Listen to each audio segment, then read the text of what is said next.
दर्शकों, मन की आवाज़ प्रतिज्ञा में जैसे ही कि गाड़ी का आवाज़ सुनकर कोमल बाहर आती है और वो देखती है कि गाड़ी क्या किसकी है, तो उसे आदर्श वहाँ दिखाई देता है। वो समझ जाती है कि आदर्श ने उसके लिए गाड़ी लाई है। आदर्श उसे हाथ देकर नीचे बुलाता है। जैसे ही कोमल उसके पास जाती है और कहती है कि आदर्श, तुमने हमारे लिए गाड़ी लाई।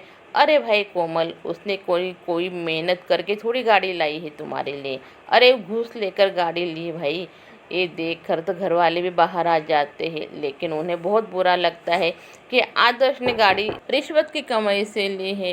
प्रोफेसर जी गुस्सा होकर अंदर चले जाते हैं, लेकिन नैना जी कहते हैं बेटा ठीक है, मैं आरती की थाली लेकर आती हूँ। नैना जी आरती की थाली लेकर आरती तो कर लेती है। जैसे ही कोमल आदर्श को कहती है कि आदर्श हमें गाड़ी में घुमाओ ना, हम पूरा इलाहाबाद घूमना चाहते हैं। तभी कोमल नैना जी और आरुषि को भी कहते हैं कि आप भी चलिए हमारे साथ। नहीं बेटा, तुम दोनों जाके आओ, हम बाद में जाएंगे। कोमल और आदर्श निकल जाते हैं। दर्शकों, सज्जन ठाकुर अभी दान पुण्य करने के लिए निकलने वाले हैं। दर्शकों, और कृष्णा को कहते कि बाबा, तुम्हारे जो पैसे हमको दिए ना आज, वो पैसे हम अच्छे से काम में लगाएंगे, क्योंकि अभी हम भगवान के दर्शन के लिए जा रहे हैं। हमारे केसर बहू भी माँ बनने वाली है। भाई वो तो बहुत ही खुश है। और जैसे कि वो अपनी कुल देवी के माथा टेकते हैं और पीछे मुड़कर देखते हैं, तो शक्ति उनके पीछे खड़ा होता है और वो जाते समय कहता है कि बाबूजी, हमें भी कृष्णा बाबा की तरह धंधा करना है, तो हमें भी पैसे चाहिए। भाई ये सुनकर तो ठाकुर सिंह बहुत चौंक जाते हैं और कहने लगते कि अरे तुम्हारा दिमाग ठीक है क्या? नहीं, इतना हमारा बड़ा कारोबार होकर भी तुम दूसरा धंधा करने की बात कर रहे। किसने तुम्हें बताया है कि ऐसा करना चाहिए? और वो शक्ति के सास की तरफ देखते और कहने लगते, जाओ पहले अपना वो काम संभालो जो पहले से बना बनाया है। अगर मेरे पीछे आया तो मुझसे बुरा कोई नहीं होगा। जब वो जाने लगते तब फिर से शक्ति को कहते, जब हम वहाँ से वापस आएंगे तब देखेंगे कि तुम्हारा क्या करना है।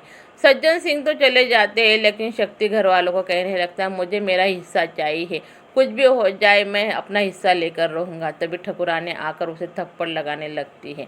जैसे ही ठकुरानी उसे थप्पड़ लगाने लगती तो वो ठकुरानी का हाथ पकड़ लेता है। कृष्णा बीच में आ जाता है और कहने लगता है कि अरे शक्ति भैया क्या कर रहे हैं? ये हमारी अम्मा है और तुम इतनी बदतमीजी से कैसे बात कर रहे हैं? तभी कृष्णा तो हम उनके हाथ छुड़ा लेता है, लेकिन ठकुरानी रोते हुए अपने कमरे में चली जाती है। बाबा अपने ढाबे पर आ जाता है और जैसे ही वो अपने ढाबे पर आता है तो गिराए की रेलचल शुरू हो जाती है। नंदू और चंदू कहने लगती, भैया अभी आज भाभी नहीं आएगी। अरे तुम्हारी भाभी क्या हर दिन आएगी क्या? तभी कुछ लड़कियां ढाबे पर आती है और वो आवाज़ देने लगती कि भाई हमारी कोई ऑर्डर लेगा क्या? लेकिन नंदू और चंदू मना कर देती कि भैया हम नहीं जाएंगे, पता नहीं वो लड़कियां हमारे बारे में क्या सोचेगी। तभी कृष्णा जाकर खुद ऑर्डर लेता है, लेकिन कृष्णा को देखकर एक लड़की बोलती कि भाई आप इतने खूबसूरत और डैशिंग है, पता नहीं आप ये वेटर का काम क्यों कर रहे हो? कृष्णा कहता है हम यहाँ के मालिक की। और कुछ समय के बाद कोमल वहाँ आ जाती है और कोमल जोर जोर से आवाज़ करती है, अरे कृष्णा भैया देखो, आदर्श ने हमारे लिए बड़ी वाली कार लाई है। लेकिन कृष्णा कार देखकर तो चौंक जाता है, भाई क्या बात है साले साहब, आपने तो बढ़िया कमाल कर दिया। आदर्श कृष्णा को कहता है कि अरे भाई कृष्णा, कम से कम कभी एक बार तो हमें जीजा भी कह लिया करो, क्या तुम भी बार बार हमें ही साले साहब कहते हो। और जैसे ही नंदू और चंदू गाड़ी पर हाथ रखने लगती तो कोमल मना कर देती कि अरे भैया तुम्हारे जो खराब हाथ होंगे हमारी गाड़ी खराब हो जाएगी। तभी कृष्णा कहता है, अरे कोमल ये क्या करे? नहीं भैया, मुझे लगा कि इसके मिर्ची के हाथ होंगे ना तो हमारी गाड़ी खराब हो जाए। अरे वो क्या बावर्ची है क्या तुम्हारी गाड़ी खराब हो जाएगी? कोमल कृष्णा को कहती है, चलो हम जाते हैं भैया, आप भी भौजाई के लिए कोई तोहफा लेके जाना। लेकिन जैसे आदर्श और कोमल निकल जाते हैं तो कृष्णा सोच में पड़ जाता है कि आदर्श के पास इतने पैसे कैसे आए। तभी इधर ठकुरानी और सब घर में बैठे हुए थे। प्रतिज्ञा कृष्णा के ढाबे का हिसाब कर रही होती तो दादी कहती है कि अरे बेटी क्या कर रही है? तक प्रतिज्ञा कहती है कि दादी हम कृष्णा के ढाबे का हिसाब लिख रहे हैं। ठकुरानी बड़े प्यार से उसे कहती है कि हमारी बहू कितनी समझदार है, कितना सारा काम करती है। चल तो मैं तेरे बालों में अभी तेल लगा देती, इतना सारा काम करते हुए थक गई होगी। प्रतिज्ञा मना करती है, लेकिन ठकुरानी के मुंह से इतना शहद झड़ रहा होता है कि वो प्रतिज्ञा को अपने पास बैठा ही लेती। तभी कोमल का फ़ोन आता है और कोमल कहती है कि अम्मा मुझे आदर्श ने गाड़ी दिलाई है। ये सुनकर तो प्रतिज्ञा भी चौंक जाती है कि आदर्श के पास इतने पैसे कहाँ से आए। और जैसे ही वो सब घर आ जाते हैं दोनों ही घूमकर, तो तभी प्रोफेसर जी आदर्श कहने लगती कि आदर्श हमें तुमसे कुछ बात करनी है तो तुम यहाँ ठहर जाओ। कोमल तो अपने कमरे में चली जाती है, तभी प्रोफेसर जी आदर्श से कहने लगती है आदर्श तुम्हारे पास इतने पैसे कहाँ से आए? देखो बेटा तुम कुछ तो गलत कर रहे हैं, मुझे बहुत अच्छे से मालूम है। तभी आदर्श कहता है पापा हमने अपनी मेहनत की कमाई से एक कार खरीदी, आपको हर बात गलत ही क्यों लगती है? और कृष्णा प्रतिज्ञा को कहता है कि प्रतिज्ञा चलो आज हम तुम्हारे लिए कुछ तोहफा लेके आएंगे। प्रतिज्ञा मना करती है, लेकिन कृष्णा मानने वाला थोड़ी होता है। वो जैसे ही प्रतिज्ञा का हाथ पकड़ता है कि प्रतिज्ञा की चूड़ियाँ हाथ में लग जाती है, तो अम्मा ये देखकर भड़क जाती है कि अरे तुम्हारे पास दिमाग है क्या? नहीं, उसे लग गया ना, कितना खून बह रहा है।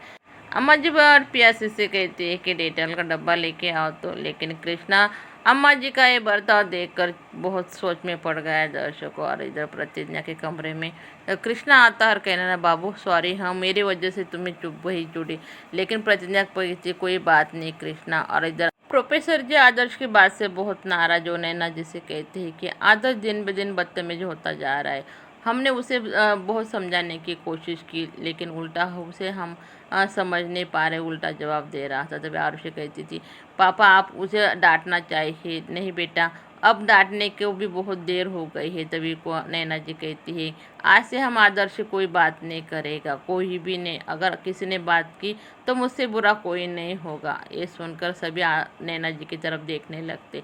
सवेरे होते ही आदर्श कोमल को जोर जोर से कहता है कि अरे भाई सैलेड और जूस हमारे डब्बे में डाल दो। कोमल कहती है कि हाँ भाई मैंने सब कुछ डाल दिया है, लेकिन शाम को जल्दी आना, हमें बाहर जाना है। प्रतिज्ञा ने नाश्ते के लिए दही वड़े बनाए होते, कृष्णा को कहने लगते कि कृष्णा खा के जाओ। कृष्णा मना करता है। तभी प्रतिज्ञा अम्मा जी से कहती है कि अम्मा आप ही बताओ ना, कृष्णा दही वड़े खा नहीं रहा। जैसे ही अम्मा जी कृष्णा को कहती है तो कृष्णा दही वड़ा खाने लगते। भाई बहुत ही अच्छा, हमें ऐसा लगता है कि अभी ढाबे पर ना छोले भटूरे की जगह दही वड़ा भी रखना चाहिए। तभी अम्मा जी को पानी लेने के भेजता, अरे अम्मा हमें पानी तो लेके आओ। और तभी वो प्रतिज्ञा को किस करने लगा। भाई मौके पर चौका तो मार दिया कृष्णा ने। अभी वो कहता है अब तो हम चलते हैं अम्मा। प्रतिज्ञा अम्मा से भी कहती कि अम्मा आप भी खाकर देखो ना कैसे बने, भाई अच्छे हो या ना हो, लेकिन अम्मा जी बहुत चाम से खाते और कहते कि अरे बहू हमने ज़िंदगी में पहली बार इतने अच्छे दही वड़े खाए। ये सुनकर प्रतिज्ञा तो बहुत खुश हो जाती और कहती अम्मा जी हम आप भी बाहर जाकर आए।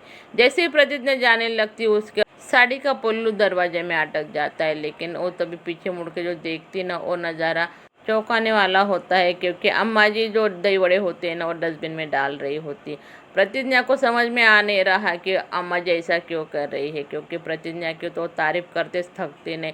और जैसे ही सभी डाइनिंग टेबल पर बैठ जाते हैं तभी दादी भी कहने लगती भाई हमने ज़िंदगी में पहली बार इतने अच्छे दही वड़े खाए हैं। अम्मा जी प्रतिज्ञा को कहते अरे बेटी तुम भी बैठ जाओ और तुम भी खा लो, तुम कब खाओगी? और बड़े प्यार से अपने हाथों से अम्मा जी प्रतिज्ञा को दही वड़े खिलाने लगती है। अभी भी प्रतिज्ञा सोच में पड़ गई कि क्या करे। और इधर ढाबे पे कस्टमरों की लाइन लगी है कि कब उनका नंबर आएगा, उन्हें छोले भटूरे मिलेंगे। तब एक ग्राहक कहता है कि भैया जी हम बहुत देर से खड़े, कुछ तो जुगाड़ कर लो। तभी कहाँ से भी टेबल या डब्बे डुब्बे लाकर कृष्णा जुगाड़ कर लेता है और ढाबे का पूरा नक्शा ही बदल देता है। तभी वो प्रतिज्ञा को फ़ोन करके कहता है कि अरे बाबू ढाबे बहुत काम करना पड़ रहा है, क्योंकि भीड़ तो ज़्यादा हो गई है, सबके सब छोले खाने के लिए लाइन पे खड़े हैं। और देखो भाई हम इतनी मेहनत कर रहे हैं तो घर आकर तुम्हें कुछ ना कुछ तो हमें देना पड़ेगा। देख कृष्णा प्रतिज्ञा से प्यार से बातें कर रहा होता, बाबू हम शाम को आएंगे, तुमको मालूम है ना हमें क्या चाहिए। तभी प्रतिज्ञा कहती है कि कृष्णा तुम शाम को जब आओगे तब हम शाम के बाद शाम को करेंगे, ठोकर रखो तो अभी फ़ोन। तभी केसर प्रतिज्ञा को कहने लगती है कि प्रतिज्ञा अब सब कुछ तो ठीक जा रहा है, अभी बाबा भी काम पर लगा है और अम्मा जी भी तुम्हें बहुत प्यार करती है, देखो अब तुम्हें बच्चे के बारे में सोचना चाहिए।